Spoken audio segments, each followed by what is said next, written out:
Alright, YouTube.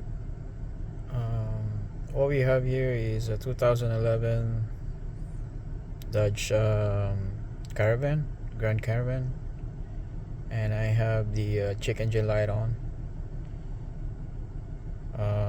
It's calling for a misfire, so that's the code.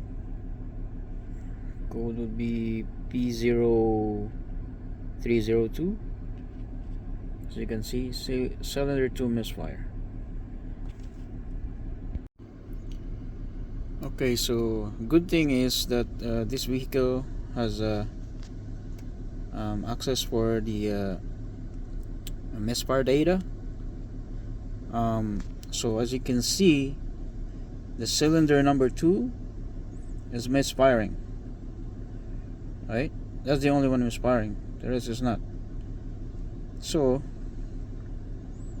I have a feeling that most of the time this is a ignition coil,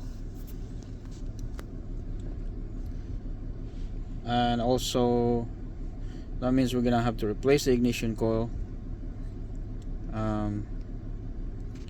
to fix this issue, and also at the same time I might have to check the compression just to be sure. Okay, so here we are at the engine bay.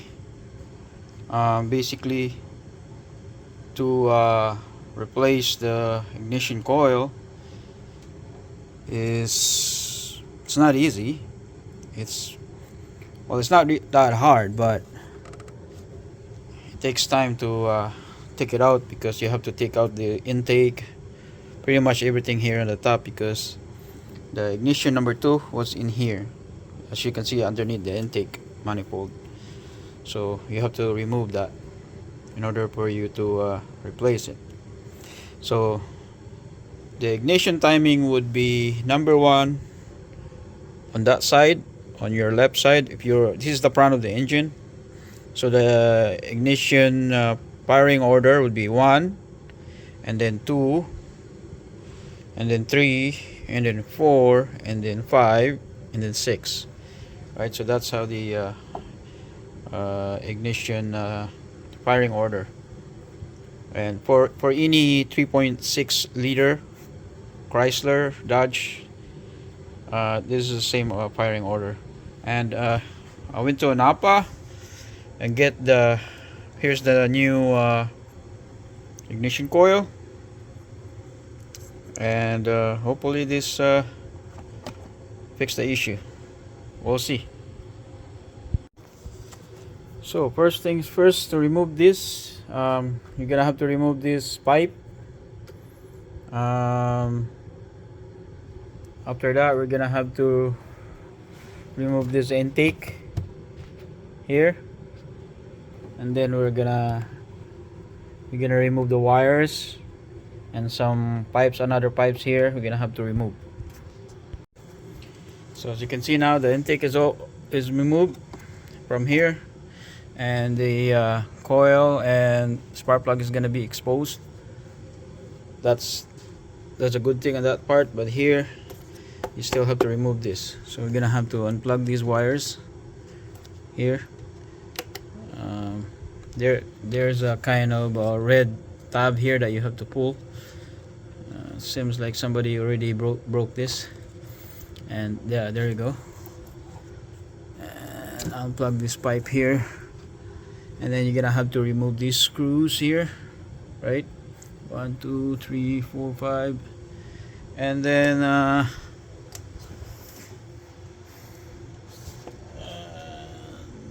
think there's more there.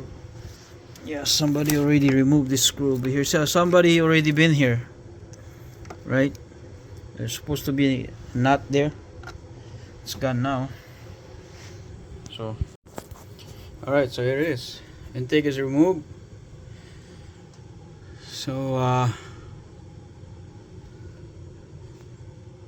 you gotta make sure you put something in here, tissue paper, so that you don't drop something, because that's where the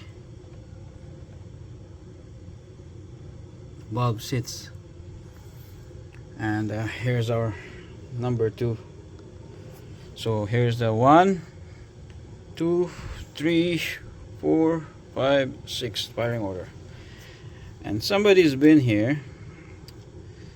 There's already been playing with the wire here.